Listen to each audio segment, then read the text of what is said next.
નવી જ એડિશન છે 2026ની.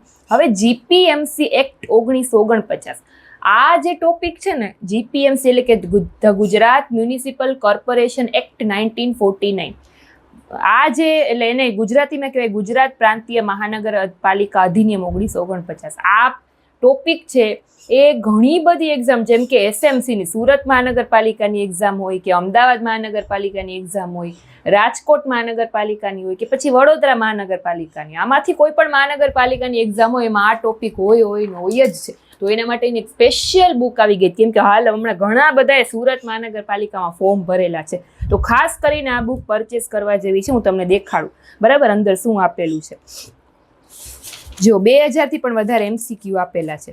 ધારો કે અહીંયા બધા ઇન્ડેક્સ ચેપ્ટરના નામ આપેલા છે, જો છે બધા, નાનકડી એવી બુક છે બરાબર. પણ આ ટોપિક માટે બેસ્ટ બુક છે. ગુજરાત પ્રાંતીય મહાનગરપાલિકા અધિનિયમ 1949. પહેલા તો આખો એનો ઇતિહાસ આપેલો છે. પછી તો કે એને જે વિભાગો છે એ આપેલા છે આખો બરાબર, આ બધી કલમો આપેલી છે એની. પછી લાસ્ટમાં જે ચેપ્ટર પૂરું થાય એના પછી એના MCQ આપેલા છે. આ બધા MCQ છે, આ બધા MCQ છે. અને પછી અહીંયા તમને એની આન્સર કી દેખાશે છે. ત્યાર પછી બીજું ચેપ્ટર પ્રારંભિક, તો એમાં જે ડિટેલ આવતી હોય એ બધું આપીને પછી લાસ્ટમાં એના MCQ આપેલા હશે ને પછી અહીંયા આન્સર કી. પછી બંધારણ કોન્સ્ટિટ્યુશન, એના વિશેની બધી ડિટેલ.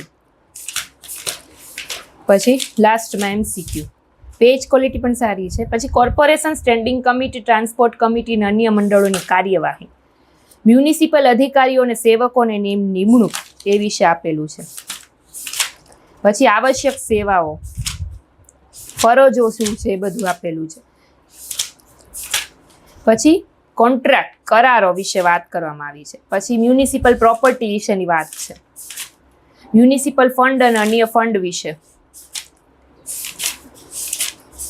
ત્યાર પછી ઉછીના લેવાની સત્તાઓ, મ્યુનિસિપલના જે કરવેરા છે, ટેક્સેશન હોય છે એના વિશેની વાતો છે. મિલકત વેરો ને બધું આવી જાય એમાં. ત્યાર પછી પાણી પુરવઠો, વોટર સપ્લાય વિશે વાત કરવામાં આવી છે. રસ્તાઓ વિશે બરાબર. મહાનગરપાલિકામાં આ જ બધી ચર્ચા હોય, અને ખાસ કરીને આ એક્ટમાં ઇમારતોનું નિયમન.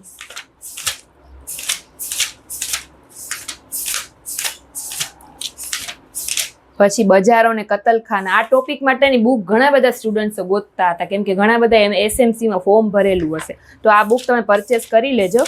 અદ્યતન આવૃત્તિ જ છે. તમે ડિસ્ક્રિપ્શનમાં બુકની લિંક પણ મળી જશે અને કોન્ટેક્ટ નંબર પણ રાખું છું, એમાંથી પણ તમે બુક મંગાવી શકશો.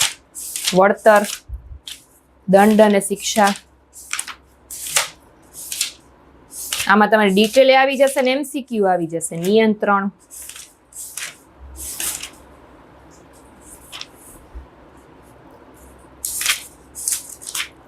પછી પરચુરણ, ત્યાર પછી રદ્દીકરણ અને સુધારાઓ, પછી પરિશિષ્ટ, બધી અનુસૂચિઓ આપેલી છે. જો ફોર્મ્સ વિશે, ફોર્મ A કોને કહેવાય બરાબર, ફોર્મ C, ફોર્મ F, એ બધા ફોર્મ વિશે આપેલું છે. એના નમૂનાઓ આપેલા છે.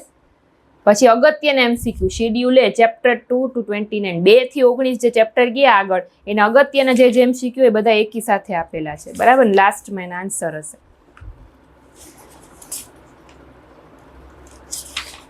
આ બધી અનુસૂચિઓ આપેલી છે. ટોટલ આપણે જો આ પેજીસની વાત કરીને આ બુકના, તો 393 પેજની આખી આ બુક છે બરાબર. મુખ્ય વિશેષતા શું છે બુકની, તો કે એકદમ સરળ ગુજરાતી ભાષા છે. કાયદાની અટપટી કલમને ખૂબ જ સરળ સમજાવવામાં આવેલું છે.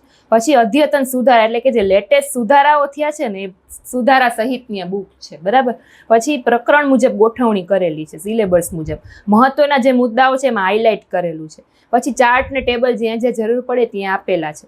પૂછાયેલા પ્રશ્નો એટલે કે PYQ પણ આમાં આપેલા છે, અને પ્રેક્ટિસમાં એના MCQ પણ આમાં આપેલા છે બરાબર. તો આ બુકને તમારે જો પરચેસ કરવી હોય તો ડિસ્ક્રિપ્શનમાં લિંક ને કોન્ટેક્ટ નંબર બે મેન્શન કરું છું, ત્યાંથી પરચેસ કરી લેજો. ખાસ કરીને જે લોકો SMC, RMC, AMC, VMC એ બધામાં ફોર્મ ભરે છે એ લોકો માટે તો આ બેસ્ટ બુક છે આ ટોપિક માટે, જીપીએમસી એક્ટ 1949. તો ફરી પાછા આપણે કોઈ નવી બુકના રિવ્યૂ સાથે મળીશું. ત્યાં સુધી બાય બાય, થેન્ક યુ.